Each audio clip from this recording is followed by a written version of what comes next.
আপনারা সবাই কেমন আছেন? আশা করি আল্লাহর অশেষ রহমতে খুব ভালো আছেন। আমিও আলহামদুলিল্লাহ ভালো আছি। তো আমাদের নতুন বছর তো চলেই আসলো। এই নতুন বছর উপলক্ষে ইউনিক একটা পাটিসাপটা রেসিপি আপনাদের সাথে শেয়ার করব। তো এর জন্য প্রথমে আমি খিরসাটা বানায় রেডি করে রাখছি, কারণ খিরসা বানানো বা ক্ষীর বানানো অনেকবারই দেখানো হয়েছে বা আমরা সবাই জানি। এটা আমি সাইডে রেখে প্রথমে আমি পাটিসাপটার গোলাটা রেডি করে নিব। আর আজকের পাটিসাপটাটা কিন্তু কালারফুল হবে।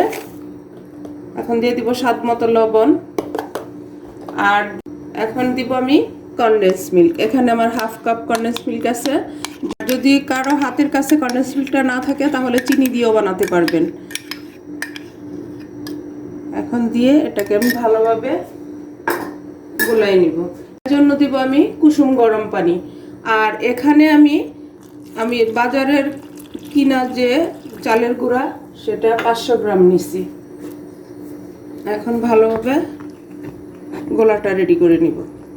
পিঠার গোলাটা হয়ে গেল, এই যেরকম হবে। এখন আমি কালারের জন্য একটু নিয়ে নিব আলাদা করে। বিসমিল্লাহির রহমানির রহিম। এই যে এখানে আমি 1 পিঞ্চ সবুজ ফুড কালার দিয়ে দিলাম। তো আজকের এই ইউনিক পাটিসাপটা পিঠাটা যদি আপনাদের কাছে একটু ভালো লাগে তাহলে আমার চ্যানেলটাকে সাবস্ক্রাইব করবেন, লাইক করবেন, শেয়ার করবেন এবং কমেন্টস করবেন। আর সবচেয়ে বড় কথা হলো বাসায় অবশ্যই ট্রাই করবেন। আশা করি ইনশাআল্লাহ ভালো লাগবে, নিরাশ হবেন না। এই পিঠাটা দেখতে যেমন সুন্দর, খেতেও তেমনি টেস্টি। আর পিঠাটা তো একটু অন্যরকম হবে, যার কারণে সবাই পছন্দ করবে। আর যারা ফেসবুক পেজ থেকে দেখতেছেন তারা প্লিজ আমার পেজটাকে লাইক, শেয়ার, কমেন্টস করে দিবেন। কালারটা মিশানো হয়ে গেল। এখন এই কালারের ব্যাটারটুকু আমি একটা সসের বোতলে ঢেলে নিব। এই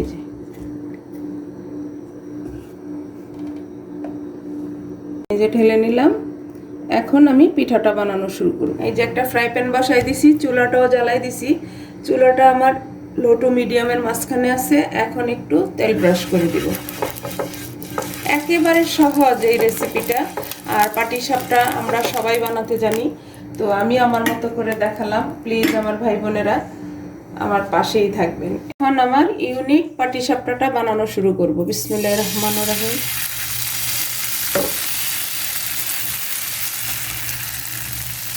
এই যে দিয়ে দিলাম। এখন আবার ব্যাটারটা দিয়ে দিব এর উপরে। এই যে দিয়ে দিলাম।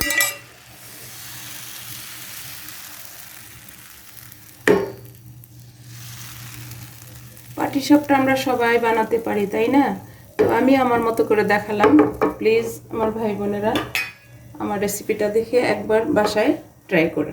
এখন ঢাকনাটা দিয়ে 1 মিনিটের মতো অপেক্ষা করব। এই যে এখন ঢাকনাটা উঠাই নিব, নিয়ে খিরসাটা দিয়ে দিব। আমি হাত দিয়ে দিব খিরসাটা, যেহেতু আমার আজকের পাটিসাপটাটা একটু অন্যরকম, এই জন্য আমি হাতে দিব। এই যে এইভাবে চ্যাপটা করে এইখানে বসাই দিব। এখন আমি পাটিসাপটার শেপটা দিয়ে দিব। আজকের পিঠাটা তো আমার একটু অন্যরকম। এই যে হাত দিয়ে দিব আমি এখানে। এই যে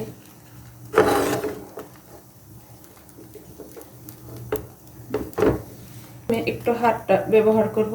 এই যে দেখেন, মাশাআল্লাহ। এই যে অন্যরকম একটা পাটিসাপটা বানানো হয়ে গেল। তো এখন এটাকে আমি নামাই নিব। এই যে দেখেন, লুকটা দেখেন, একটু ইউনিক। এই যে দেখেন, নতুন বছরের জন্য ইউনিকভাবে আমার কালারফুল পাটিসাপটাগুলো বানানো হয়ে গেল। মাশাআল্লাহ মাশাআল্লাহ, দেখতে যেমন সুন্দর, খেতেও মাশাআল্লাহ অনেক টেস্টি হয়েছে। তো আমি একটা পিঠা আপনাদের সাথে ভেঙে শেয়ার করি যে কেমন হয়েছে। এই যে দেখেন, কারণ আমরা তো অনেকেই সচরাচর যে অথেন্টিক পিঠার বাসটা দিয়ে থাকি, তো এইভাবে না হয় আবার নতুন করে দিয়ে দেখলাম কেমন হয়, তাই না? তো এখন আমি এই পিঠাটা ভাঙবো। দেখেন পিঠাটা, এই যে দেখেন, মাশাআল্লাহ মাশাআল্লাহ। দেখেন দোকানের কিনা চালের গুঁড়া দিয়ে যে এত সুন্দর পিঠা বানানো যায়, বাসায় না বানালে কিন্তু বোঝা যায় না। এখন আমি পিঠাটাকে ভাঙবো। এই যে দেখেন, দেখেন একেবারে ক্ষীরে ঠাসা। তো এরকম ক্ষীরে ঠাসা পাটিসাপটা দেখলেই তো মন চায় যে খেয়ে নিই, তাই না? তো যাই হোক, আজকে আমার এই নতুন বছরের জন্য নতুনভাবে পাটিসাপটা বানানো হয়ে গেল। আমি আপনাদের কাছ থেকে বিদায় নিব, আবার নতুন কোনো রেসিপি নিয়ে আসব। আল্লাহ হাফেজ।